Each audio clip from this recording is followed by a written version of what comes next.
Good morning, everyone. Richard here at Calvin Wazoo with another video for you. And, what a morning it's been for me already. I mean, I read this article about quantum physics and whether quantum physics suggests that reality is not real. you know, Uh, you know, and then I responded to dear friend of mine, and on Facebook, he was in the dark lands, and I suggested, man, you need to listen to a car seat headrest song.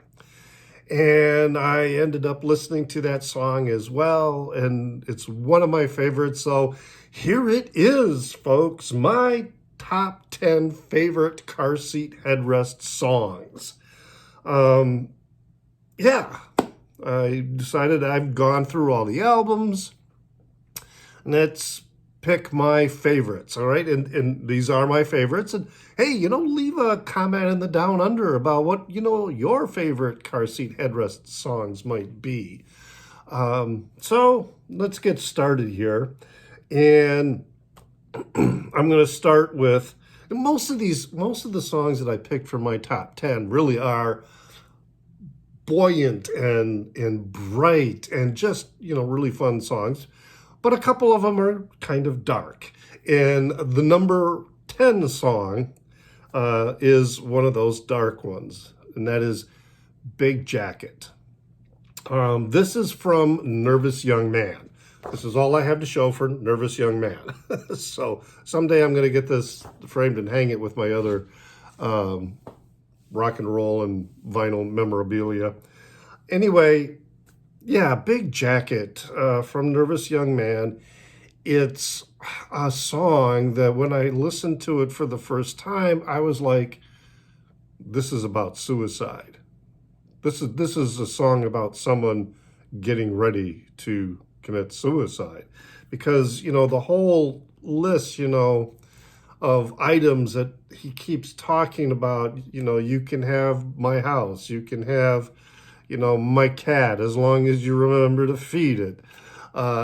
Things, he's going through this list. And then at the end, you can have my jacket. It'll keep you warm, which is the most personal item in there. And the song just kind of, he goes through this list, you can have this, you can have this.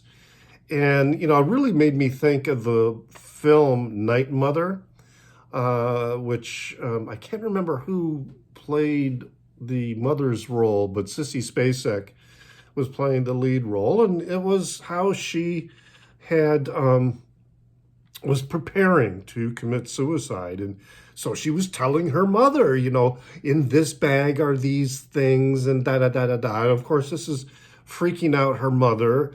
But Sissy Spacek her character is being just so matter-of-fact about this. She doesn't want to leave a mess behind.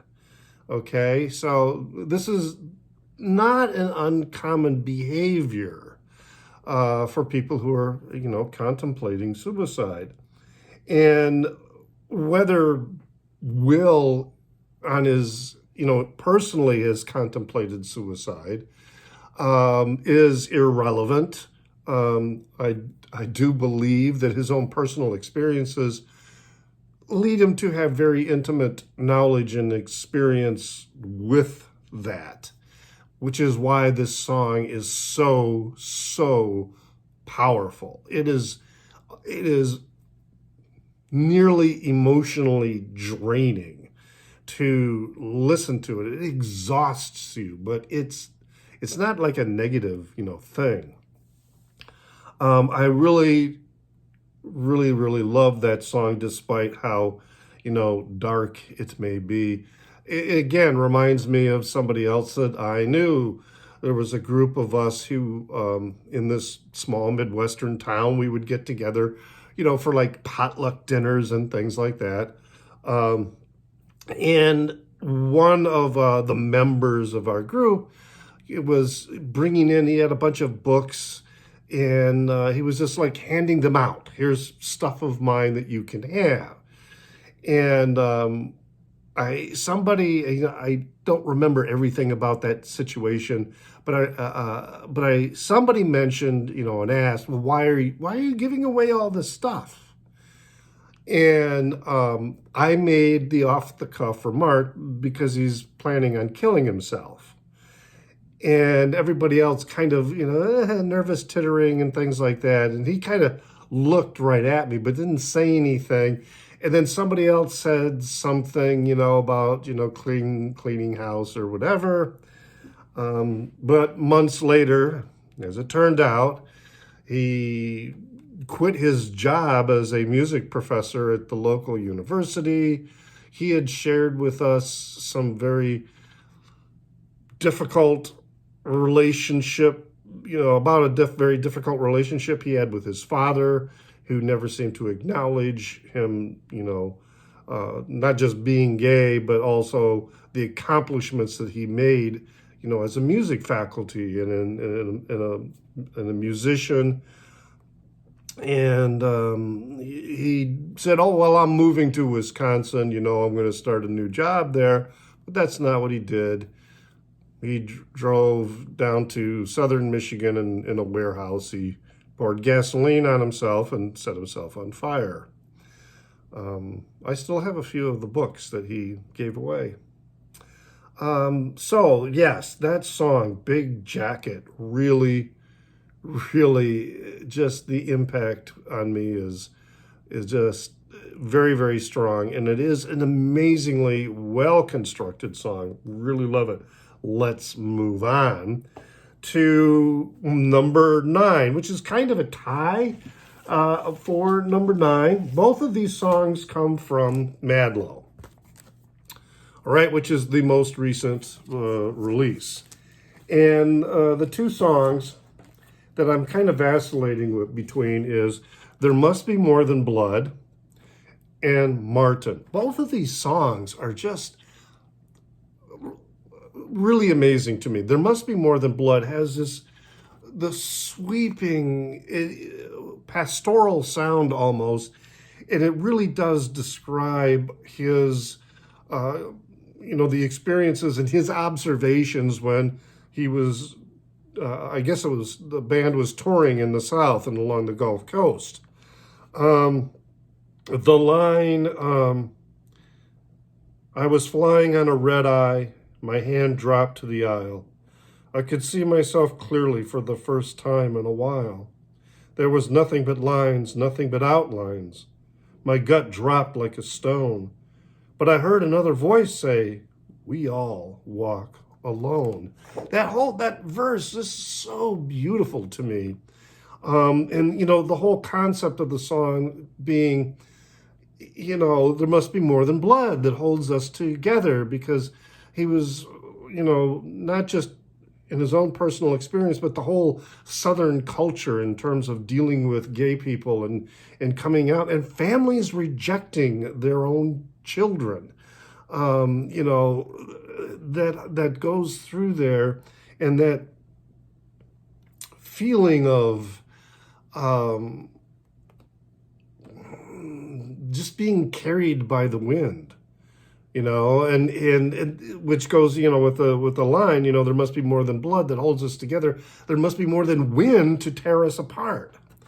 But it just seems like, relationships, even with family, are so ephemeral that just the slightest breeze and poof, it's gone.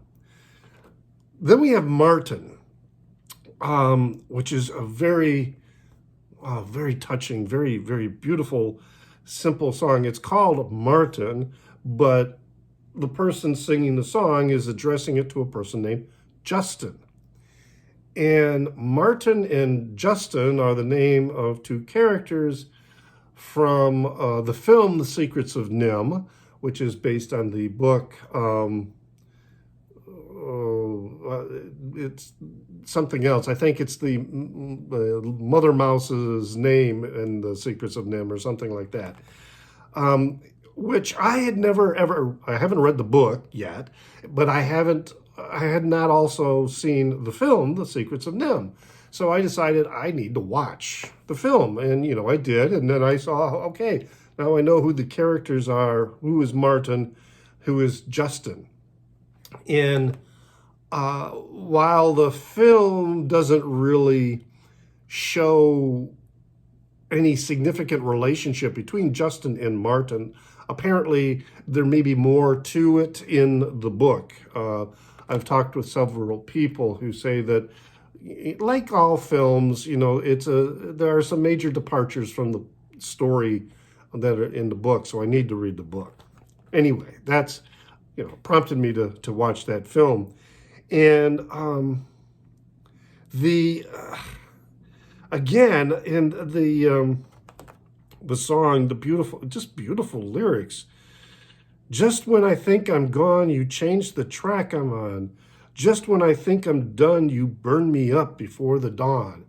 I mean, this is, he was using the characters from the Nim storyline, but the storyline that's in the song is, not directly connected in any way. This is an expression of love, and I believe it's also an expression of missing reminiscence kind of thing between these two people, between Justin and Martin. But again, this other line, I just so love this. Justin, there's no answer. In the end, I know there is no answer.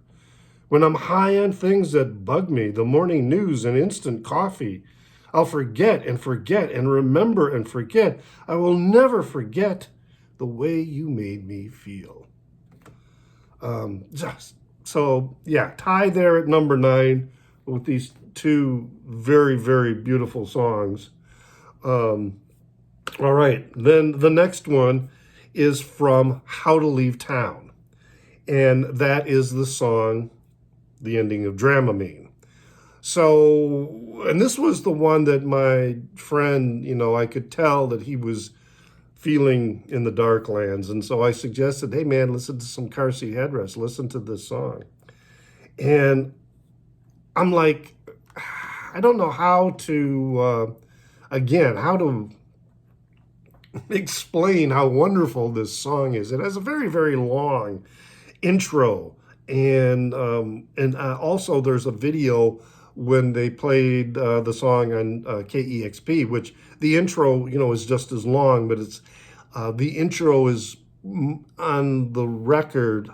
How to Leave Town is more focused on electronic, like organ or synthesizer, music and the jarring sound. There's it still has a very simple drum beat and bass rhythm going through there. Whereas in the video, the KEXP video, that intro is guitar based. It's Will playing, on guitar, but nonetheless, it moving the mood that's created by that lengthy intro. And then we get the song, and then there's that part that it's like he's talking about, I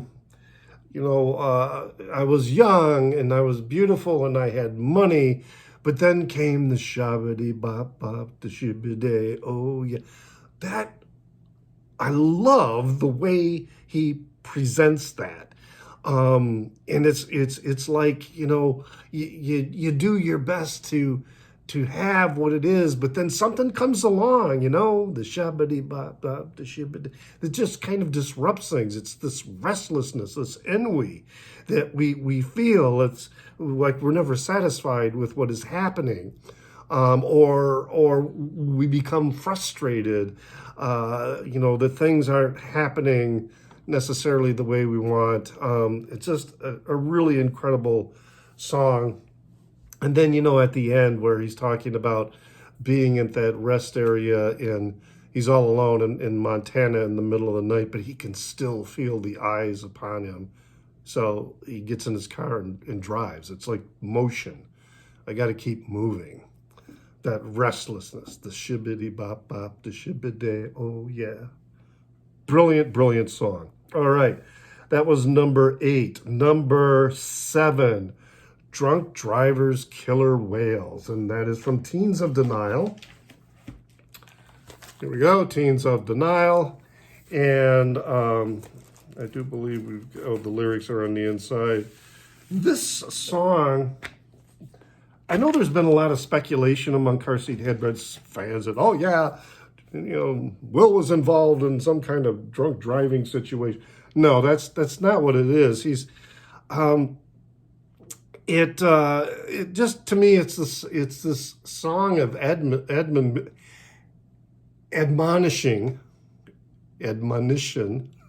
anyway, of kind of the party culture and youth culture, which has been around. I mean, when I was in my 20s, we were doing all the same thing. But then he, as we get closer to the end of the song, he's talking about, it doesn't have to be like this. It doesn't have to be like this. Killer whales, killer whales. Here's that voice in your head giving you shit again, but he loves you and he doesn't mean to cause you pain. Please listen to him. It's not too late. Turn off the engine, get out of the car and start to walk. It's like this whole, the hedonism and nihilism that we can get caught up in, is like we're a drunk in a car driving recklessly through life. And Will is saying, hey, it doesn't have to be like this. Stop the car, get out, sober up, This, again, and the music in the song as well is just really, really driving and just, it's a very epic song, which, the band tends to do that. They write songs that are very epic in their presentation and also in their scope, and this is one of them. Yeah, but if we learned how to live like this, maybe we can learn how to start again, like a child who's never done wrong, who hasn't taken that first step. It's like this encouragement to just go back to our roots of childhood innocence and the way we looked at the world with awe, and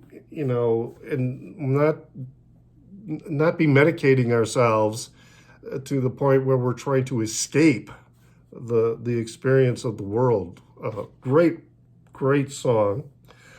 Then another one, again from Teens of Denial, and that is Destroyed by Hippie Powers. God, what a fun song. It's just oh man, it's like I'm freaking out in my mind in a house that isn't mine. My end goal isn't clear, should not have had that last beer. Again, it's the whole album is pretty much thematically around the notion of the, partying and medicating oneself, because the world sucks. But this one it's just so funny. Tell my mother I'm going home. I've been destroyed by hippie powers. I just love it. And in the melody, just the whole way that, the song presentation along with it is just, it's a killer song. I really, really love that song. All right, so that's 1, 2, 3, 4, 5. All right, so now we're into the top 5. And so number 5 is a song that is from Twin Fantasy. All right, and the lyric sheets are in here, and it is Cute Thing. Cute Thing is, again, it's just got this really, really powerful chorus or refrain. And then, it drops back into something that's a little more contemplative, But again, the lyrics, I got so fucking romantic. I apologize. Let me light your cigarette. Come visit Kansas for a week of debauchery. songs and high fives and cute thing. Don't be a rude thing, hot thing. It was nothing. Um, it's just, wow. I got so fucking romantic. I apologize. Let me smoke your weed. No way. Healthy minds make sexy bodies. Let us touch so much of ourselves together. It's just the song is revelry into the existing in the moment, and wow, I just again, but oh, this other one, he said he died in an explosion of mixed media and poorly written reviews, and some stammering drunk who tried to tell him how good his shit was.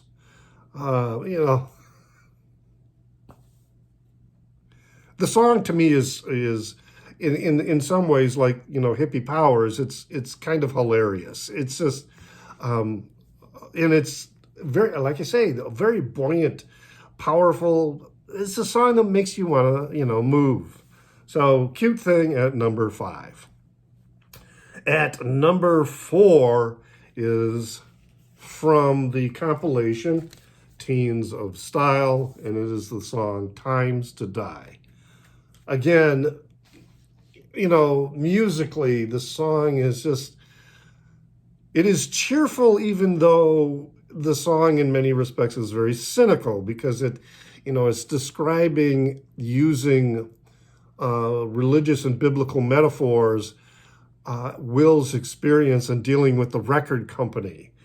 And, and so he beautifully, compares it to becoming part of the divine council, which is this religious concept, in Christianity. And, the divine council is headed by God, and then there's all the angels, but even Satan sits on the divine council, and, it's this bureaucratic entity, that is exists in religious dogma. It's and then so he uses that to tell the story about having to deal with record company execs, and dealing with all that that stuff. And it's like the song saying, we all had better times to die. This isn't the time to do it now because we've had better times to die. So it's just killer song. I mean, they're all really good songs, on this release. And again, when I'm talking about my top 10 favorite songs, I'm not dismissing a lot of other songs. There are so many great songs. It's just that, these are the songs that really do it for me. All right. Then the next one is also from How to Leave Town, which I don't have, but I have it. I just don't have a cover. But this song it's the music where he's strumming on the acoustic guitar, just that rhythm and that beat with it. And then there's the brief moments when he's going on the guitar, just really screeching and distorting and that just is so great. And the song too is dealing with kind of a morose and depressing subject, but you've got that strumming guitar all the way through it in the background that just kind of, it provides this irony that I find really, really interesting and melodic. And I'm looking at some of the lines here. Like, here's a demo of my newest sentence. I'll fill in the good parts later. I'll make it fit together real nice and cut out all the likes. Oh man, it's just, it's a long song, a lot going on here. And then, but then at the end, he's going through this list of examples of couples breaking up, and then, but he's saying that you and I are not like them. So, you can see, the song is about a relationship that, is ending, which, can be a really difficult time. But, this litany of situations, Michael and Brian broke up today, but we're not like them. No, nothing like them. Frankie and Ava broke up today, but we're not like them. No, nothing like them. And we, John and Yoko, and it keeps going through that, we're nothing like them. We're nothing like them. So great, great, great song. I don't know what else to say about it. It's just, but really that part, the strumming of the acoustic guitar, and then those interjections of that squawking, squealing guitar that go in with it, just really make the song. All right, now we're down to the top two. And number two then, all right, is the song Sober to Death, which is from Twin Fantasy. And let me pull out that lyric sheet, or the liner again, so I can refresh my, but yeah, Sober to Death.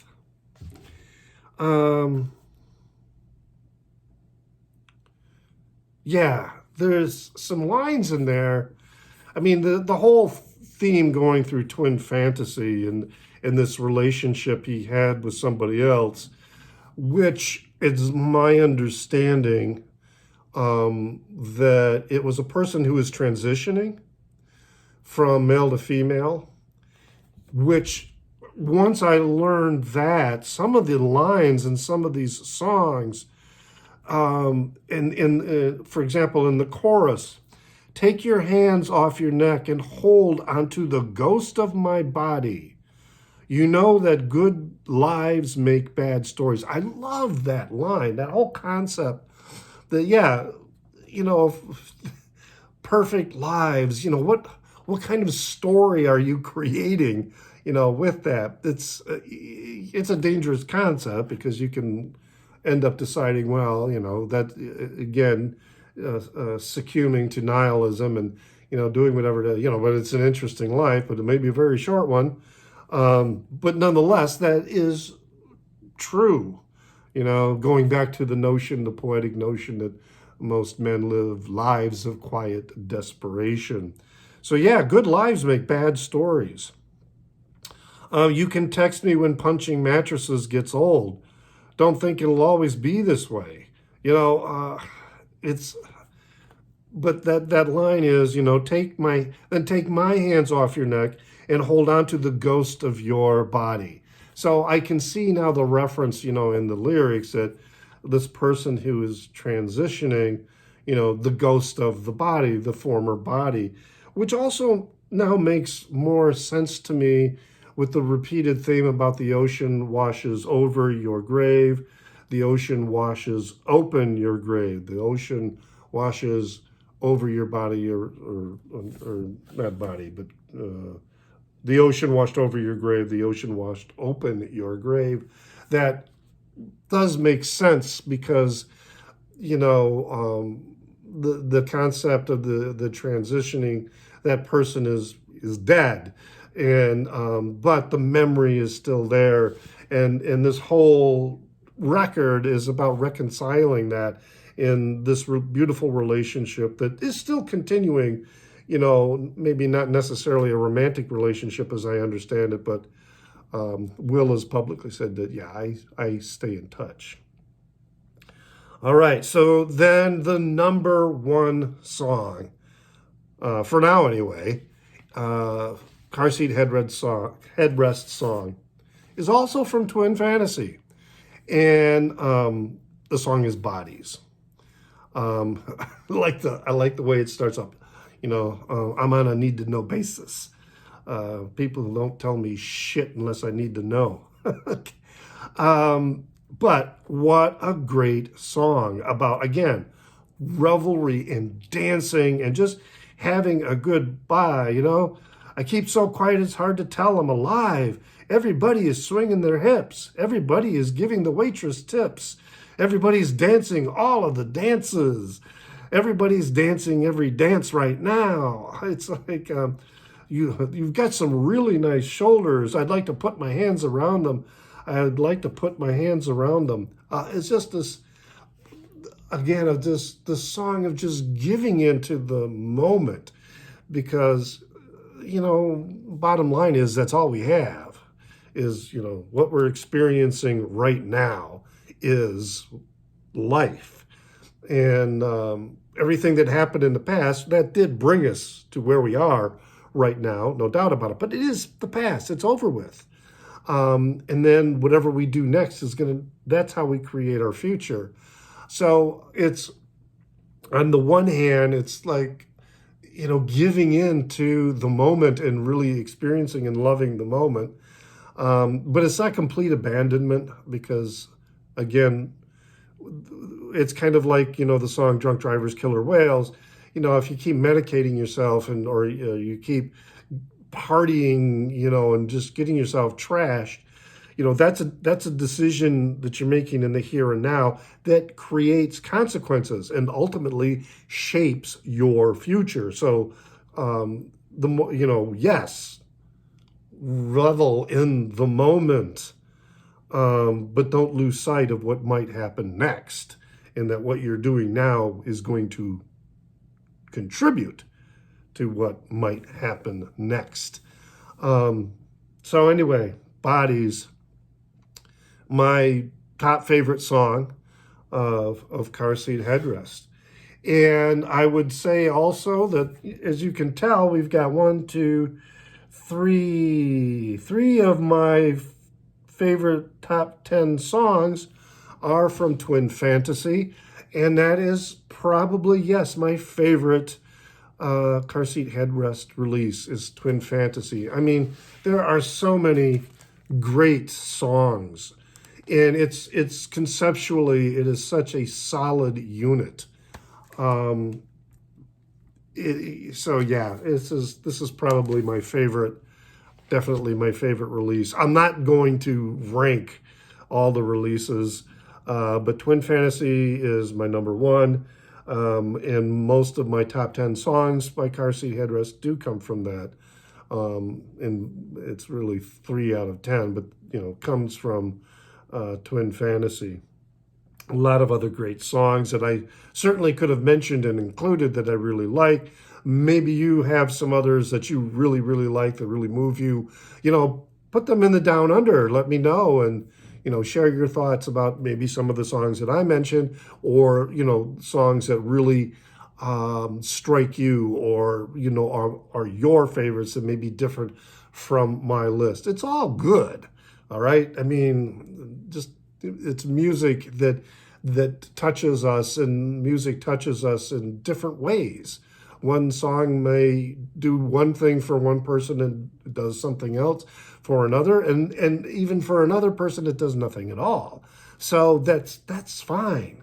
Okay, so hope you enjoy that. I can't wait for a new release. I don't even know if they're working or have been in the studio.